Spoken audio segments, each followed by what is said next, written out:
Hey everyone, and welcome back to our Bible study through the Gospel of Luke. If you haven't got the notes already for this study, they're available down in the links below.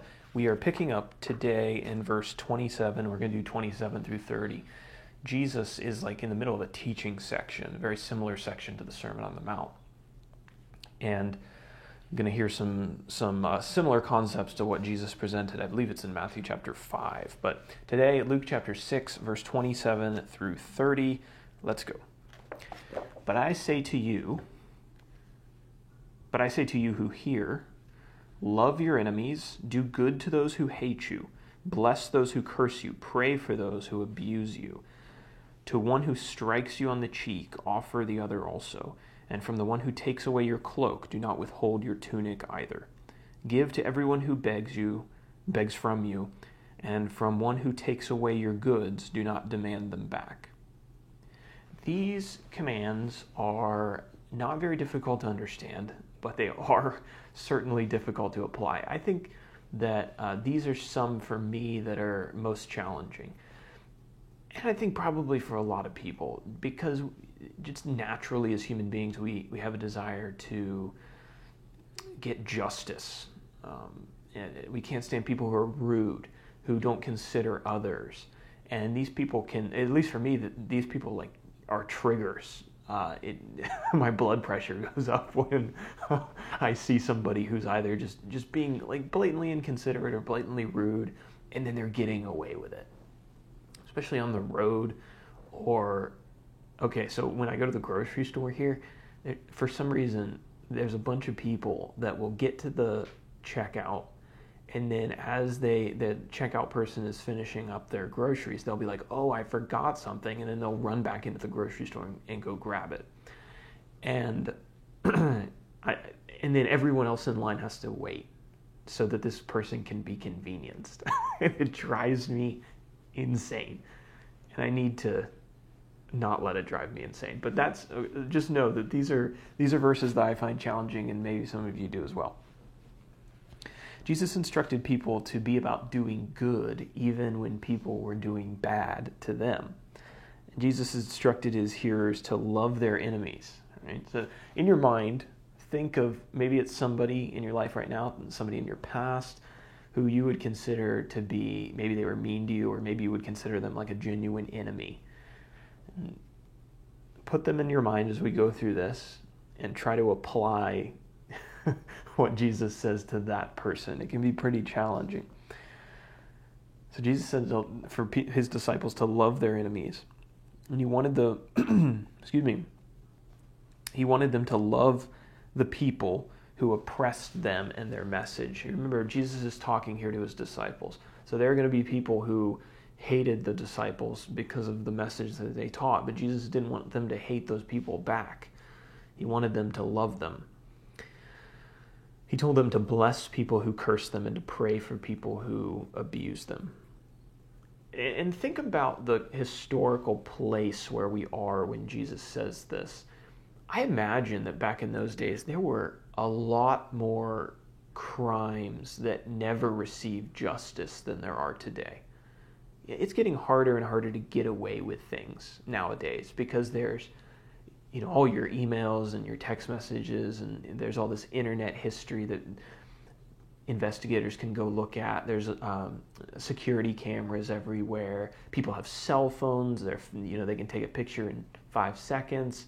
There's DNA testing to find out all kinds of things, and just a lot more tools for investigators. But back 100 years ago, and especially back 2,000 years ago, can you imagine how easy it would be to get away with some of the crimes that are often detected today and brought to justice? I mean, I imagine that people got murdered quite often and people got away with it. I mean, all you'd have to do is run to the next town, right? Or run, to a different country. No one was probably going to come looking for you. And nobody, if you killed a guy out in, say, the wilderness or on the road from Jericho to Jerusalem and nobody saw it, then nobody saw it.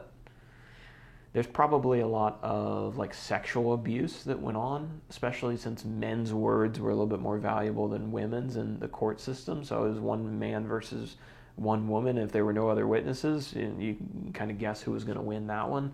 But yeah, just in general, so Jesus is speaking this to a group of people who are probably more familiar with unpunished crimes than even we are today, and certainly we have plenty still in our world.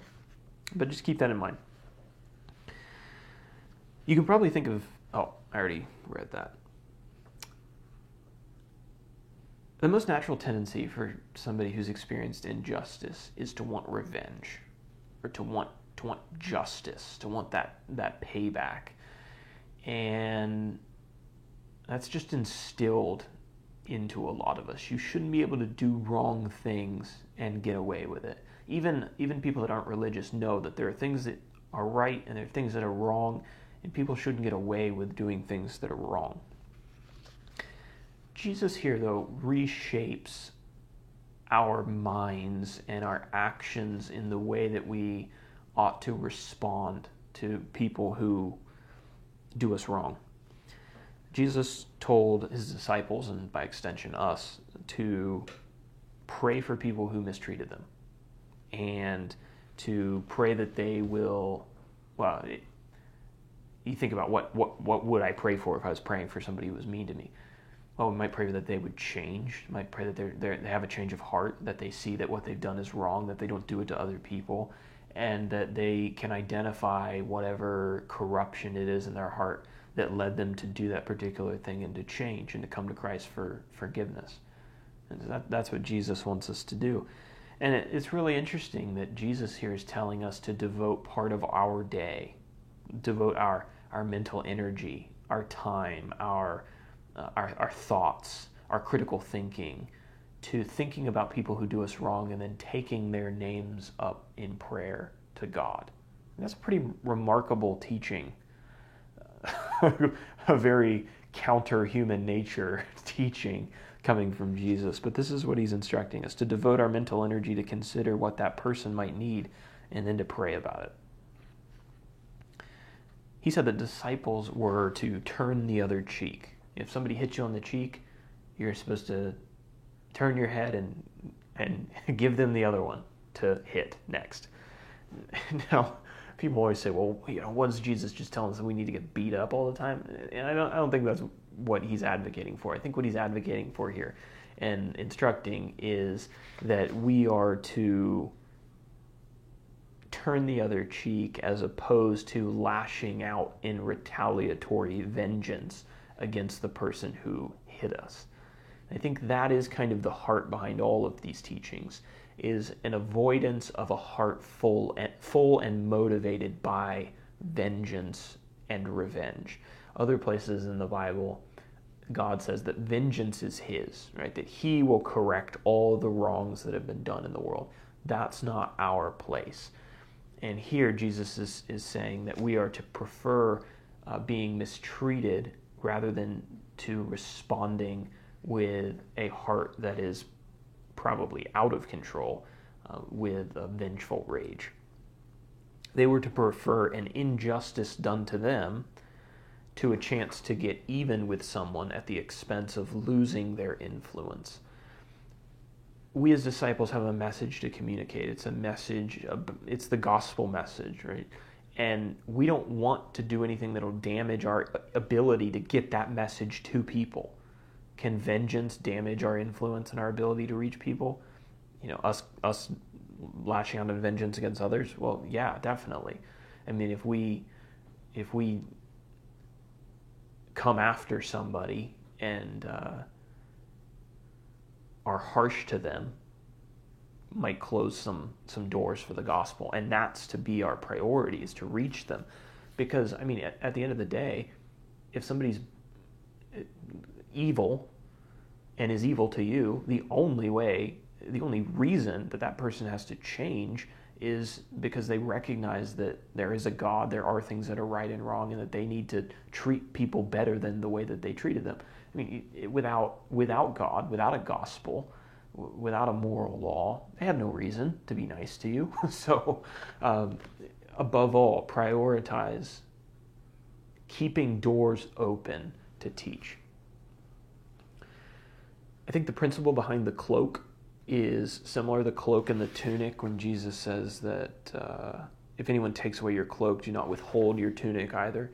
If someone takes something that belongs to you, it's preferable to give them even more than what they took from you rather than resorting to extreme physical or legal measures to recover your property, because that might close the doors. Physical property and personal rights were not to be the disciples' main priority. I think it's the same principle that's being taught in verse 30, where it talks about if somebody takes away your goods, don't demand them back, but instead be generous to people who ask. Same principle that's shared up in the above verses. I think when a lot of people hear this, they might even be kind of repulsed at this teaching. When somebody objects and they say, well, I don't want to love my enemies. Why should I be nice to them? Why shouldn't I seek vengeance against them for what they've done to me? Why should I pray and devote time to thinking about their needs and then praying to God about them? Why can't I think of 1,000 terrible things that could happen to them and wish them all on them? Why should I treat them well when they treat me terribly? And the reason is because Jesus didn't treat you terribly. He treated you well. Jesus didn't come in vengeance. Jesus came in grace. And he wants us to appreciate that enough to extend that grace to other people. Do you remember Romans chapter 5 and verse 10? For if while we were enemies, we were reconciled to God by the death of his Son, much more now that we are reconciled, shall we be saved by his life. When did God reconcile us to himself? When did Jesus come and die on the cross? Was it when we were great to God and we treated him well? And is that how you would sum up your past life, that you've just been the greatest friend to God ever, right? No, it's when we were enemies that God made the decision to do the reconciliation. So as we finish up today, I want to talk about two concerns, sometimes objections, that often get brought up when these texts get brought up, especially the ones in Matthew that parallel these. The first concern, and I think it's a valid one, is the concern of, some people will immediately say, well, what is Jesus saying here? Is he saying that we can never fight back, that we can never stand up for ourselves, that we can never take any kind of action in the courts? We can never call the police because we should always be seeking the good of our enemies, and he's condemning that here. And I think this is something I've thought about quite a bit, because I think it can be challenging, but I think the answer is no. He isn't condemning the use of the police or the courts or any of that, or defending your home from somebody who's breaking in or wanting to beat up your family or something like that. And I think the key difference is, as we mentioned previously, what Jesus is really getting at here is the heart of vengeance. That's what he's addressing, a heart that is fueled and is motivated by vengeful desires and getting back at somebody who's done you wrong. If somebody's breaking into your house in the middle of the night and your family's in there, the reason I don't think it's wrong for you to fight back against that person is because your heart is in a very different state. The heart that defends the family and defends your children and your grandma or whoever's living in the house is motivated by the noble cause of defending the weak. It's motivated by a love for the people that are within your door and a desire to stop that threat. It's not necessarily a hatred against the person who's coming through your door. It's a desire to protect the people within from whatever is trying to come through. So the condition of that person's heart is not a vengeful one. It's one that's motivated by love, and I think that matters. If you read Jesus and throughout the Gospels, you find out that he's not just interested in the external actions, but the heart behind it is key to determining whether the external action is something that's right or wrong.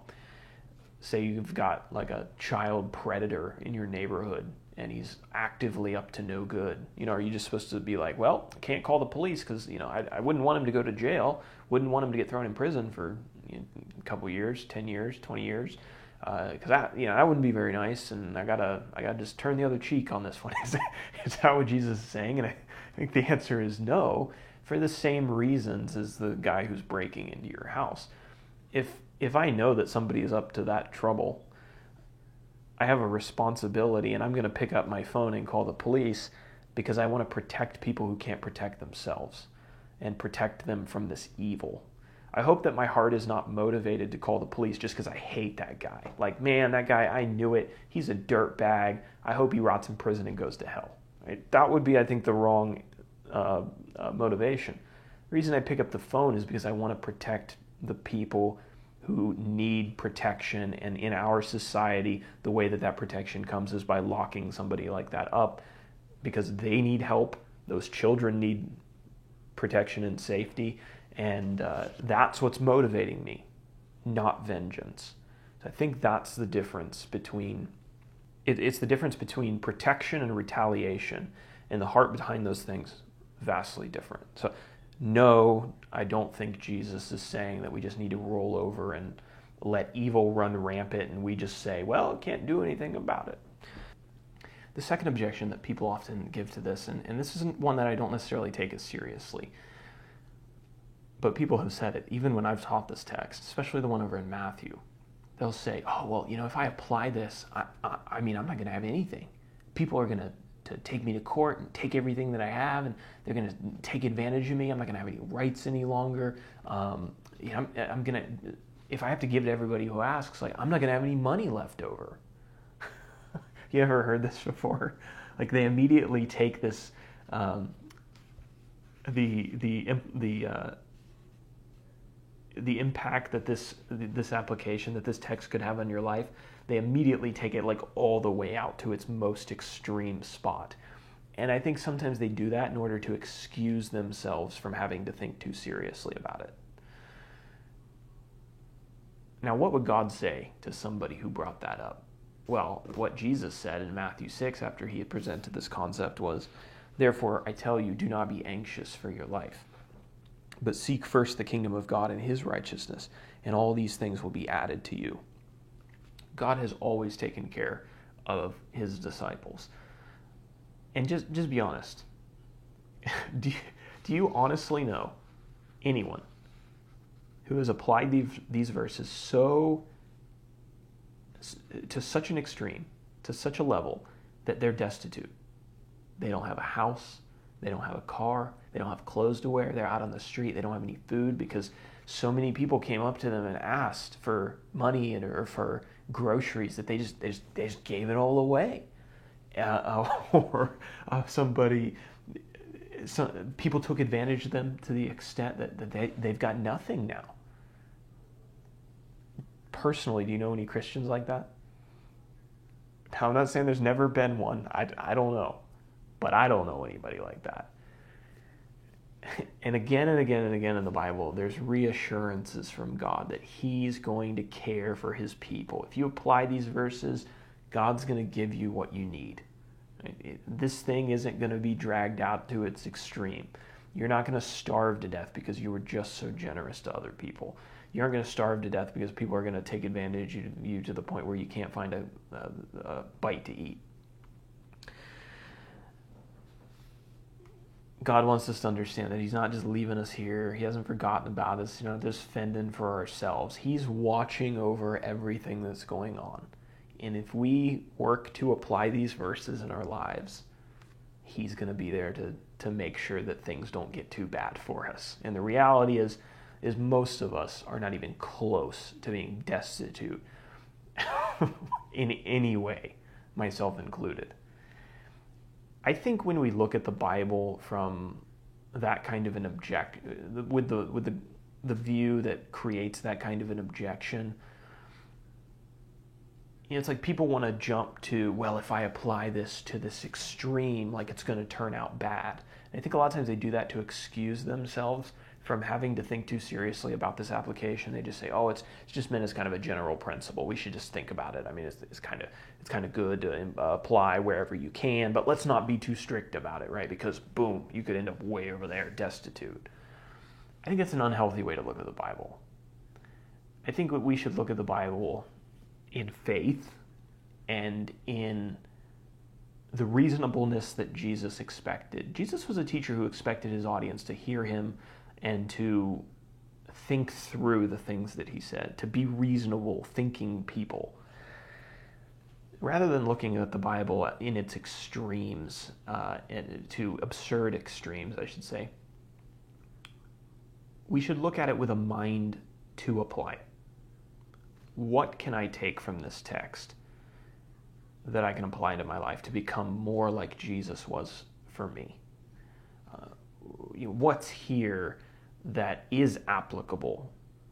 How can I think about these things and make the changes in my life to reflect this kind of character out into the world in the light of Christ through the application of these principles?